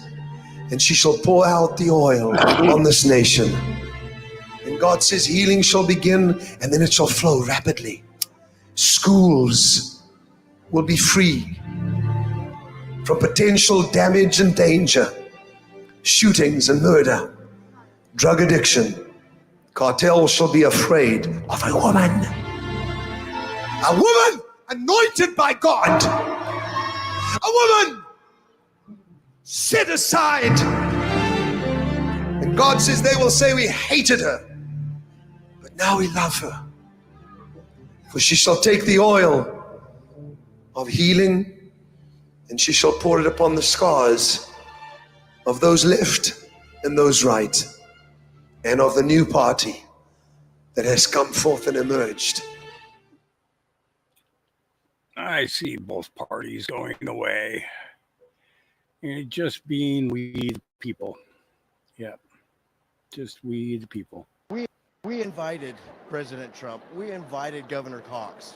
If they didn't come to us, we went to them and invited them. Darlene Hoover says the outrage over the visit makes him angry. There was nothing that should have been political about it. It has blown up into something that is absolutely ridiculous. The man did not see an alleged altercation with the cemetery staff. There was nothing of the sort. We didn't hear it. We didn't see it. We weren't told about it afterwards. Nothing. Donald Trump has been receiving backlash for taking photos while visiting Hoover's son's grave. Critics claim it violated the rules of prohibiting campaign events at military cemeteries. We invited President Trump. We invited Governor Cox. If they didn't come to us, we went to them and invited them. Darlene Hoover says the outrage over the... Yep. We invited them. Yep. American voters, listen to wake up. Here we go. This is the thing that my people don't understand. They telling you in your face that they finna replace you with the immigrants.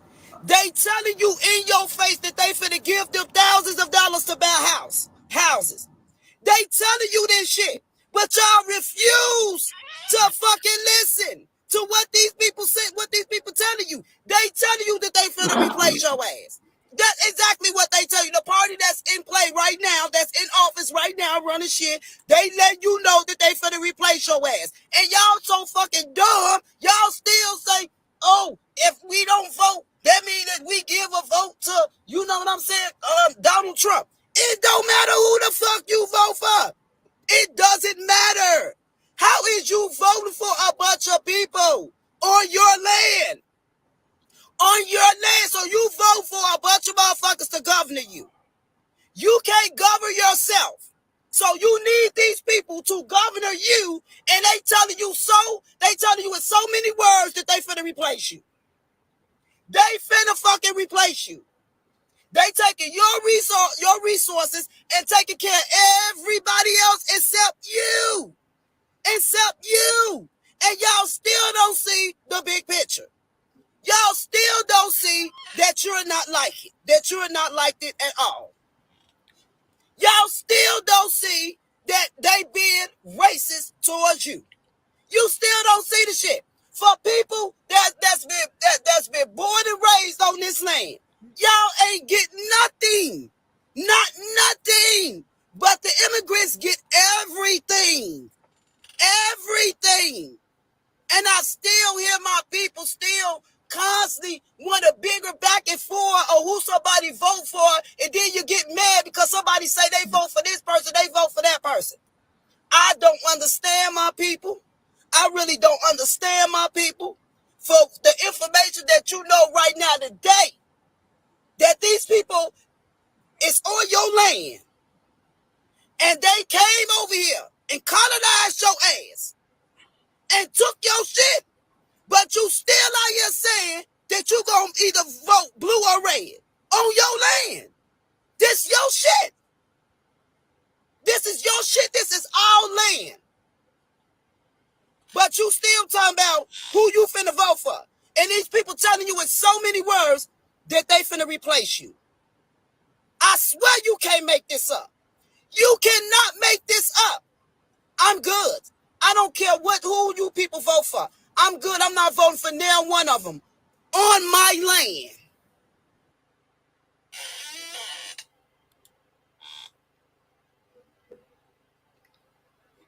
Now, this is the thing.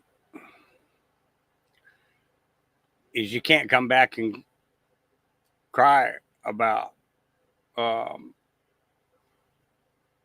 things happening to you, about losing your car, about losing your house or anything else, if you didn't vote to do something about it. Yeah.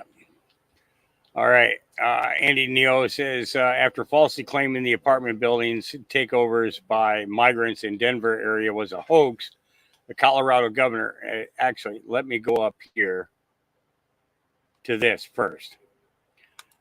We're going to start with this. All right, forgive me. I'm pulling in right. All right, forgive me. I'm pulling in right now. I'm just so upset about this whole thing right now. So, yes, it's true.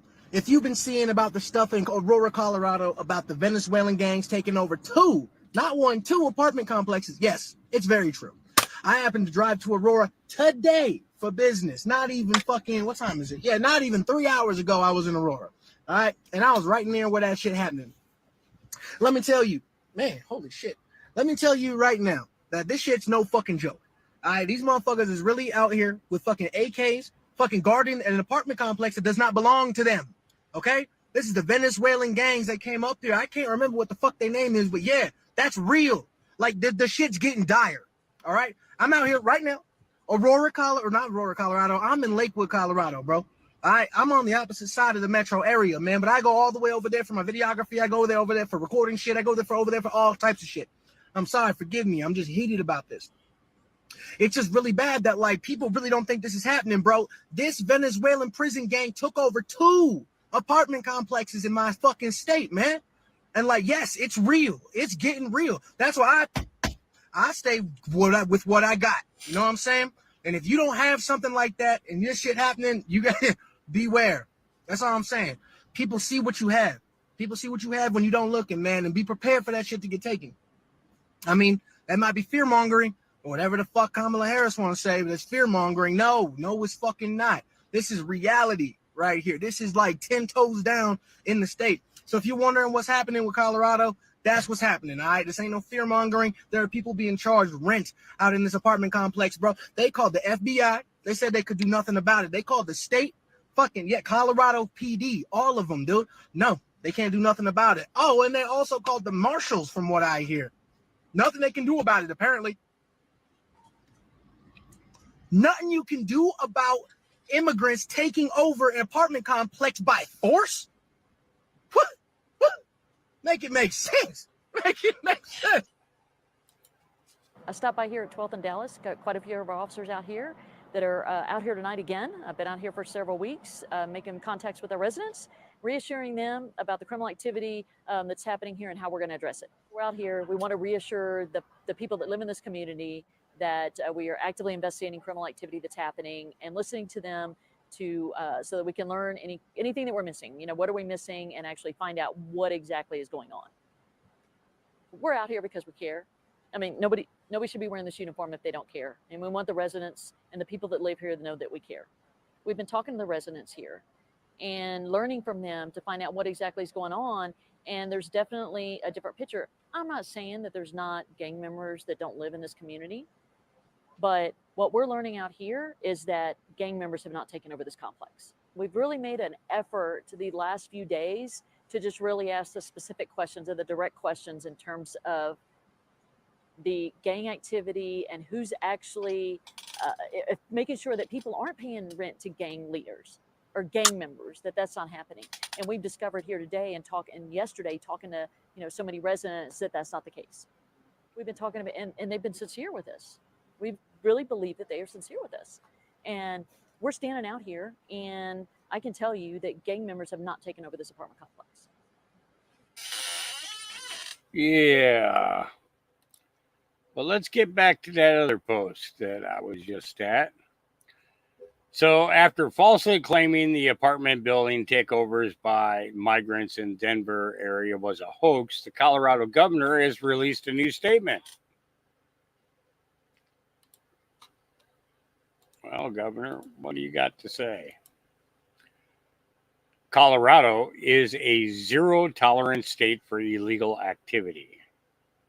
Taking over buildings has no place in Colorado, and I am confident that the city of Aurora shares this basic value and will enforce the law if it is being violated there.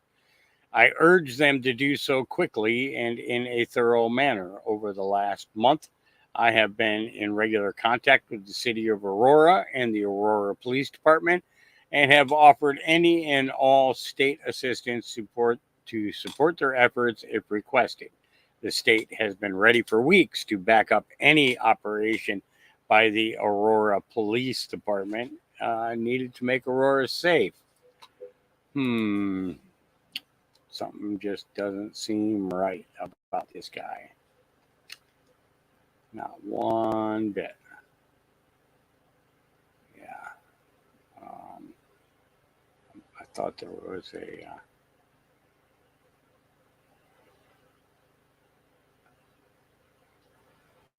So this is your... Feliz Navidad. Feliz Navidad. Prospero año y felicidad. Yeah. I think your governor might need to go. Feliz Navidad. Yeah. Yeah. All right, so after attending this press conference here on Colfax, I can see that according to our city and our leaders here in Denver, the problem is not the Venezuelan street gang Tren de Aragua. The problem is those of us who are talking about it. We are the ones creating problems. Yeah.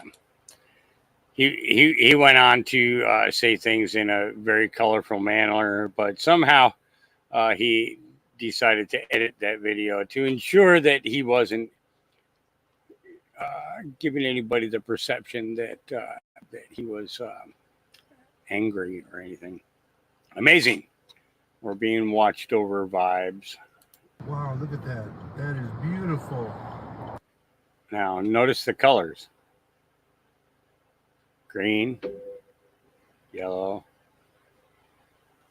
Well, actually, it's more blue. Bluish with a green hue. Yellow. And red. That is amazing. Yeah. Cool. Wow. Let's see. Oh, hey, we hit the top of my feed. Look at that. We got through it. And normally it takes me forever to get through. We actually hit the top of my feed. Wow. Wow. Wow. Wow. Yeah. Let's see.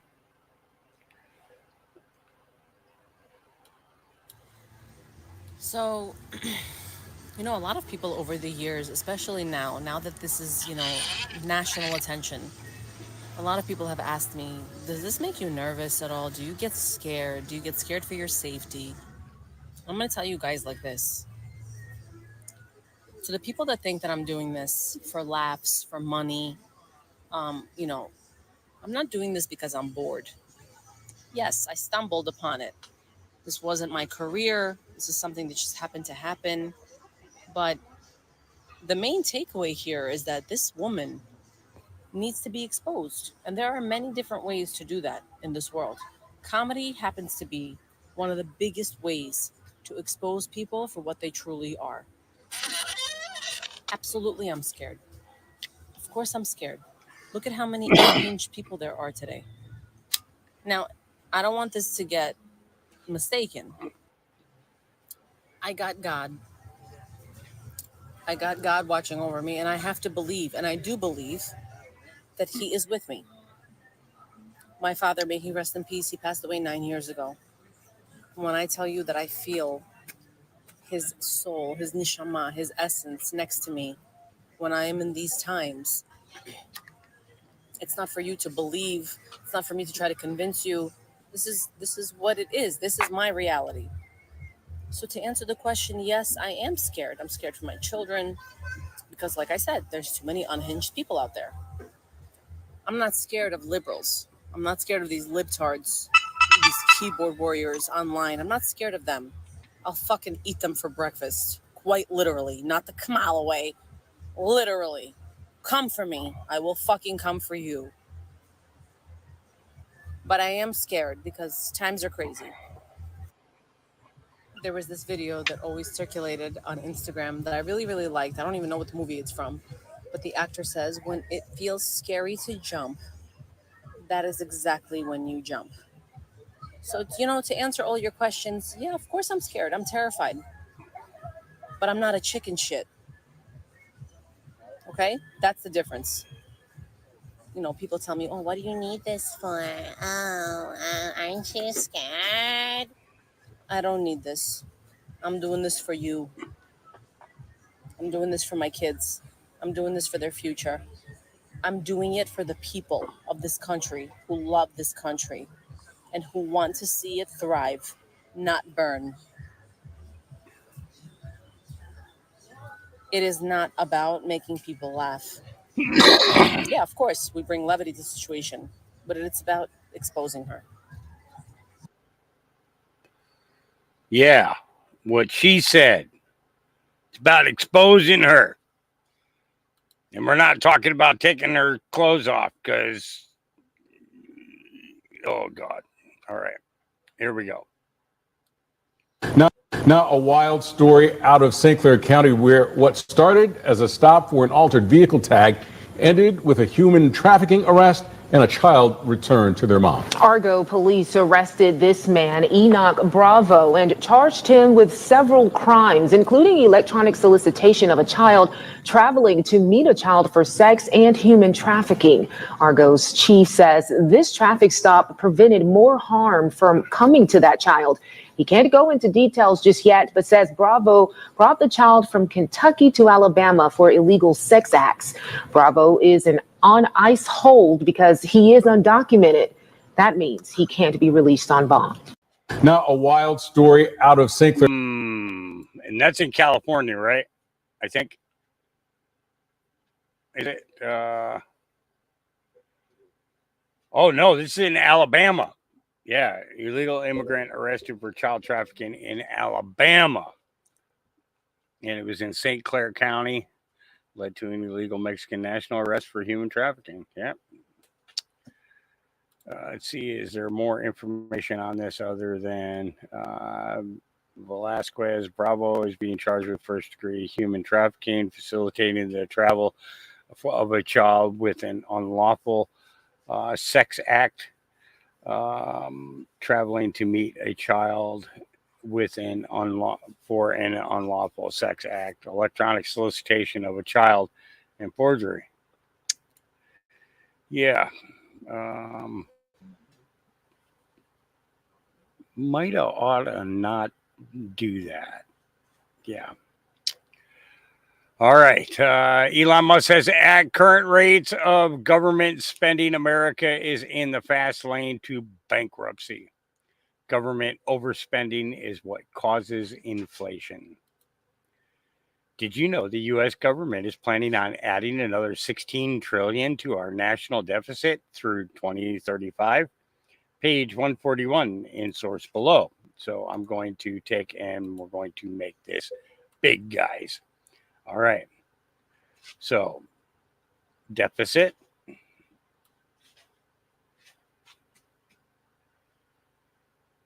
And these are trillions, not regular. Okay. So when you're looking at these, you have to add a whole bunch of zeros. So currently 2023, our debt was 1694.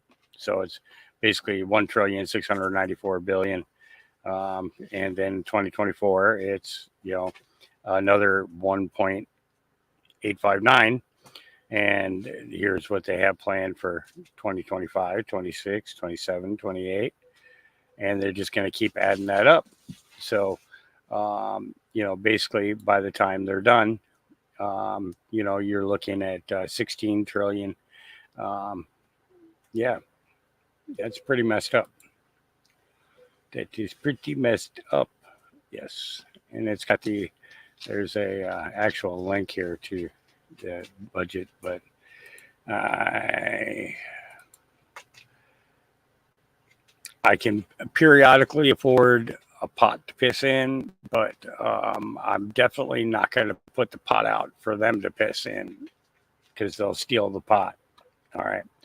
The king of live microphones. Here we go. Mr. Trump, one of the things people love about you is you speak your mind and you don't use a politician's filter. However, that is not without its downsides, in particular when it comes to women. You've called women you don't like fat pigs, dogs, slobs, and disgusting animals. Your Twitter account... Only Rosie O'Donnell. No, it wasn't.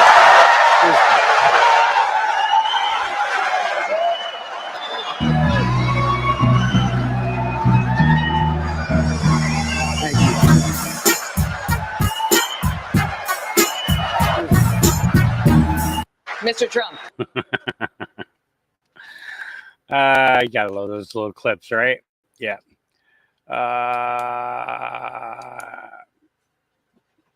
So you guys, I just want you to read the statement that's on here. You see it here? What Dr. Martin is saying in regards to the Anita Banana virus. Yeah. It's just a cover up for that. Oh, do I need to make it bigger? Let me make it bigger. Is that big enough? Yeah. Yeah. Hey, I wonder what would happen if I click this Ask Grok.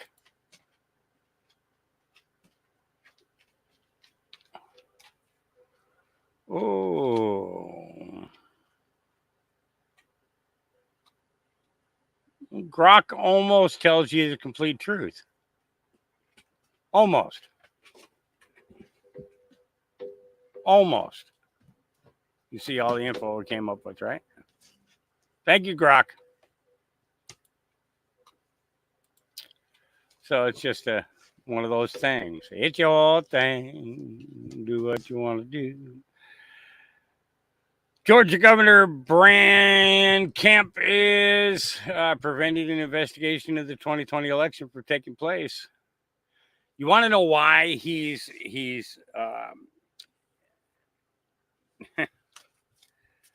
not only did his future son-in-law get killed, his daughter's boyfriend get killed in a car owned by them, but I wonder if the uncovering of evidence in regards to the 2020 election would show that Kemp wouldn't be governor, that he would have actually lost to Abrams. And that is why he is. You know what I'm saying? Am I making any sense? Death threats don't always work on politicians. Okay, because their brains are just so messed up anyway. So Just doesn't matter. Family is it's no different than everybody's expendable. Everybody is expendable. Everybody. But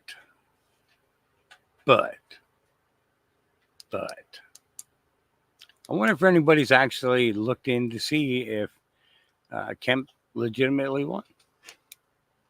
That could be. It could be. Yeah. You know. Yeah. Okay. All right, here we go. Reason why you guys have budgetary problems is you have a spending problem. All the people behind here are plants. So all the people with their cue cards that we're reading this evening were all in support of the Board of Ed. They're all union hacks, most of them teachers. And they were literally planted here just to make Melissa Williams look like she's not losing control of the school board and the citizens aren't in full revolt against her and Stan Stauffer and the way these commies have been running the school board. So typically there's not a whole bunch of people back there saying we need more money, the teachers are doing good, the Board of Ed's doing good. Normally it's people complaining. So here's the deal. If you want more money, why don't you not piss away the money that we're already giving you? It's already 83% of the county's expenditures. So the entire budget for the county, for police, fire, roads, all that, 83% of it goes to schools. The reason we're having problems is because we have guys like David Savine who are paid $237,000 a year to do hardly any work. The worst part about David Savine is when you hired him, he was supposed to do a survey about the future needs of Washington County Public Schools. Instead of doing that, like he was contractually obligated to do, he was hired under the pretenses he would do that survey. He subcontracted that out for a cost of $120,000. Then what he did is he then hired a bunch of his friends from Winchester, Virginia, that were getting run out of Frederick County, Virginia public schools, where he came from, who are also a bunch of fellow commies who like to spend money, jerk each other off, and use buzzwords. Just so you know, and for the record, the teachers union lady that was trying to say we got the wrong idea about teachers unions, we have the right idea about teachers unions. Teachers unions suck. They're ruining our school system, and they're basically woke DEI, Bud Light, Tractor Supply, and John Deere all rolled into one, basically pretending they care about children. Mm-hmm. Pretending. You know. Meanwhile, in New York, please go inside immediately until the trucks have passed. The latest American PSYOP includes tackling mosquitoes in order to combat West Nile virus. Yeah.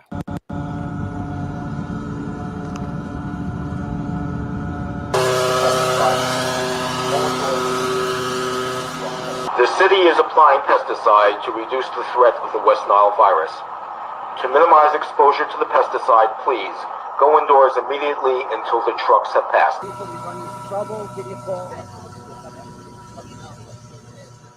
Yeah, because we don't want you guys filming the trucks going by and spraying all this wacky crap in the air. And no, we don't need to show you proof that that's what we're spraying for. Yeah. You just never know, you know. All right, here we go. They be seeing this shit too, man. You know, don't watch our cameraman watch the book bag. What the f is that? Bro, what the f is that? It's called kill season. Death row, shorty. Shorty, that's a oh, it's too late. I got a screenshot. What the f? Bullshit, fold out. Oh my, that's that. Get that grill. Like, you gotta come correct. You gotta come. Both switches at the BP. Got to. Motherfucker come playing, Chris Daniels. You're gonna die. Go get you some money and buy you a bulletproof. And I'm walking around like I'm selling insurance. Ripping up birth certificates. That's the real thing. Not Popeye, we don't want to. Shorty, folks pulled that bitch out the briefcase and unfolded that motherfucker. They be seeing this shit too, man. So, you know, why haven't these kids shown up at in Aurora? You know, that'd be, you know, Yeah, I don't know for a fact that they're poisoning people, but honestly, Miss Mendersu, I do not. I don't trust any government spraying anything.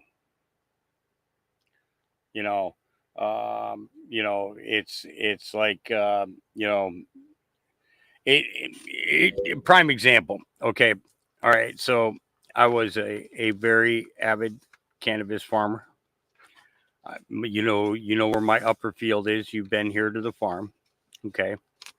And I used to cover that field from end to end with plants that would be, basically, 18 to 20 feet tall by the time the season was done.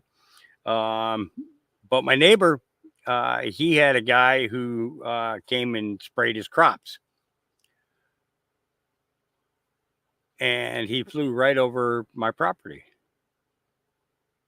killing off what would have been probably a 650 to a 750,000, $1,000 harvest, going into a dispensary, or would have maintained patience for years to come, and I do have a good friend, Tom, who used to have he used to have 140 acres down in Southern Oregon, and his greenhouses were on the top of this big hill.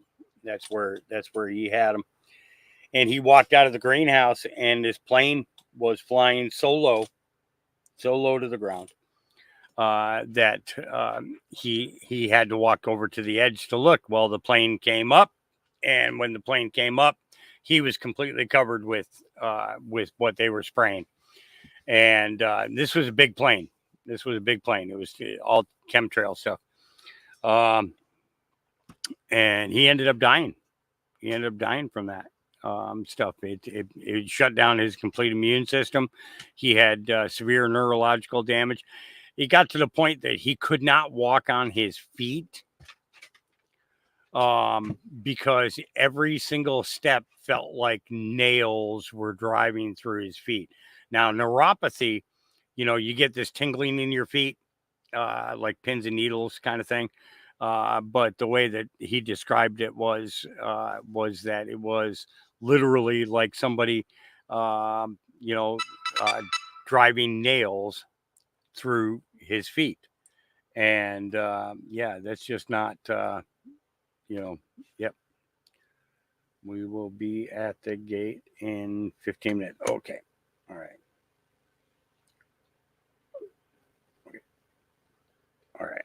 So that means that we got time for one more, and then I've got to get ready to head up to the gate. I got ice and water coming today. So, and thank you for the donation, Miss Mendersu. That was flipping awesome. Perfect timing. You always seem to do that as well. Yeah. And Craig, thank you for your donation as well. Yeah, it's a dog food shopping day. Absolutely. So here we go. This not scaring people? You mean to tell me this right here, it's not scaring nobody? The border czar, who wasn't the border czar, who is the border czar, that says she's not the border czar, that never been to the border to czar the border. This don't scare y'all? This scared the hell out of me. I'm not gonna lie to y'all. This may very well be the most important election of our lifetime, y'all. I'm just saying, whose administration is this happening under? Whose administration is this happening under? It ain't Trump's. So they get money, they get resources, they get food stamps, housing. Now they got pew-pews, and they taking over goddamn apartment complexes. Where's the National Guard, y'all? Who's doing something about this? Like, America's gonna fall. This is so pivotal that if a certain side wins, you know, if a certain side wins, America gone.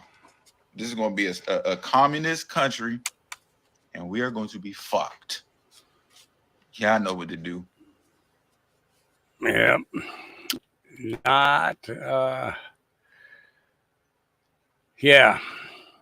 Makes you wonder. Makes you wonder.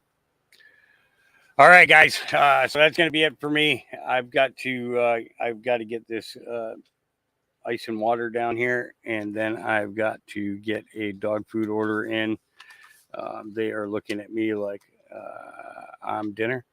I was going to pull some of that turned meat out and try and cook it and give it to them, and then I was like, no, I got it all boxed up and everything, and they're going to haul it out of here when they take the empty water container out, because I don't want the dogs getting sick from it either.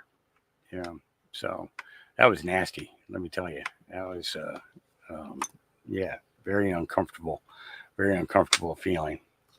And it's not good when you food poison yourself. Does Dave have an email you can share? Let me see. I know he still uses his davesned@gmail. I do know that, but I think he might have put another. He might have put another.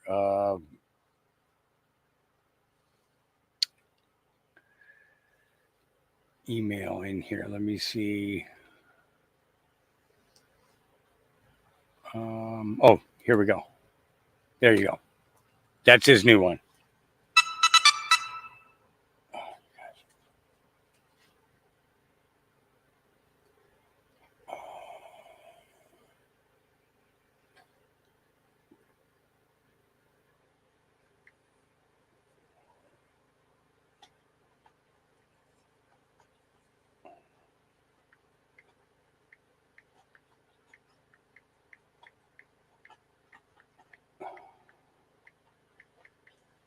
Okay. Yeah, so that you got that. All right, guys. I will see you. I might come back on later on this afternoon. It's going to be really, really hot today. We're going to be close to 100. So that means that I'll have to turn on the bigger generator and crank on the air conditioner. So that means that I will be inside. I won't be, and I will probably get bored and will be looking for something to do. So if I don't see anybody live, I might just go live just for the poops, laughs, and giggles, because I do that sometimes. I poop and laugh and giggle at the same time. It's joking. I'll be all right. I'll see you guys later. Remember, our Creator loves you, and His Son Jesus Christ loves you, and I love you, and I will I will talk to you later. Peace.